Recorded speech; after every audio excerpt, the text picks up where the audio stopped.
मैया मोखो माखन चाहिए। कहा ठीक है खा ले। मैया भीतर से रखा हुआ माखन मिश्री मिलाकर के लेकर आई। ठाकुर जी बोले ये वाली नहीं चाहिए, फिर कौन सी चाहिए? बोले जो मटकी में है वही माखन चाहिए।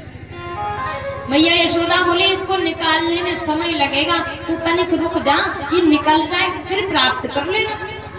अब ठाकुर जी जिद करने लगे, बोले नहीं माखन लूंगा तो या ही मटकी को लूंगा और अभी लूंगा। और मैया को ज्यादा परेशान करने लगे तो ठाकुर जी को मनाने के लिए और बातों में उलझाने के लिए मैया यशोदा कहने लगी, देखो लाला ये चंदा मामा है, ये तुम्हारे मामा है और ये जग के मामा है। चंदा मामा क्यों बोला जाता है पता है आपको? क्योंकि लक्ष्मी जी समुद्र से निकले और चंद्रमा भी समुद्र से निकले। जब लक्ष्मी माँ है तो माँ का भाई कौन होता है? मामा। इसीलिए चंदा को मामा कहा जाता है। तो ठाकुर जी अब जिद करने लगे कि लेंगो तो लेंगो, चंदा ही लोगो। भैया बोली बड़ो परेशान करते हो, माखन लोगो चंदा लूंगा। अब चंदा कहाँ से लाऊं? बोले नहीं लूंगा तो चंदा ही लूंगा। तो मैया यशोदा ने एक बड़ी परात रखी और उसमें जल रखा, तो जल में प्रतिबिंब दिखाई पड़ता है। तो जैसे ही प्रतिबिंब पड़ा तो ठाकुर जी चंद्रमा की ओर देखने लगे और देखते देखते जैसे ही पानी में हाथ मारा और जल स्थिर से हिल गया और अस्थिर हो गया तो छवि चली गई। और जैसे ही प्रतिबिंब गया ठाकुर जी फिर रोने लगे कि चंद्रमा चाहिए, चंद्रमा चाहिए। अब मैया यशोदा ने गोदी में बिठाया, बोले लाला मैं तुम्हारे ताई एक बढ़िया सुंदर सी बहू लाऊंगी, वो घर को काम करेगी, तुम्हारी सेवा करेगी।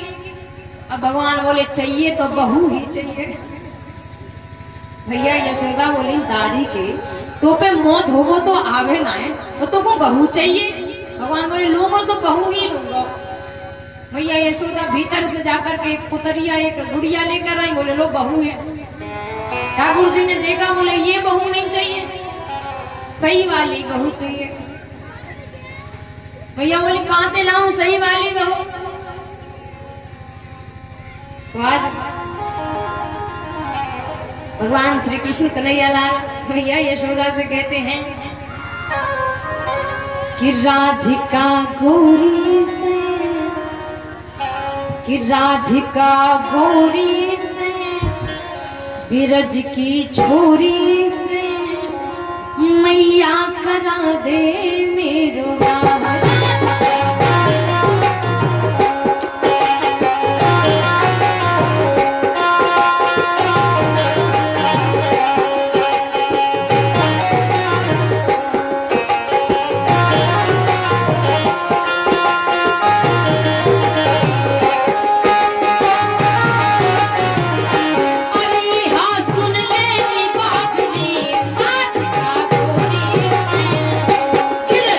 छोरी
बोले कि छोटी सी दुल्हनिया जब अंगना में डोलेगी, छोटी सी दुल्हनिया जब अंगना में डोलेगी।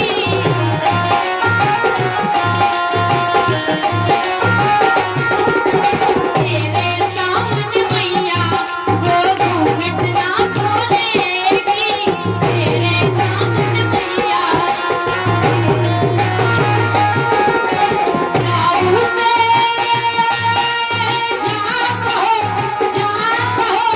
बेटे के द्वार पे राधिका गोरी से, बिरज की छोरी से मैया कराए प्यार राधिका गोरी से।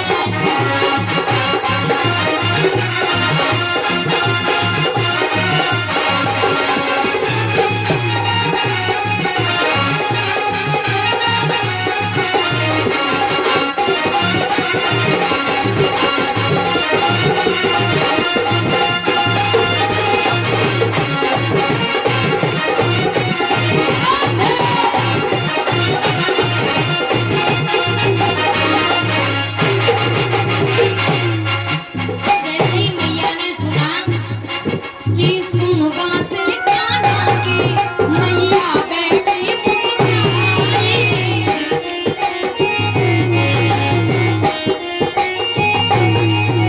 जब छोटा बालक अच्छी बातें करता है तो कितना ही क्रोध हो मुख में, लेकिन हंसी आ ही जाती है। उसी प्रकार की सुन बातें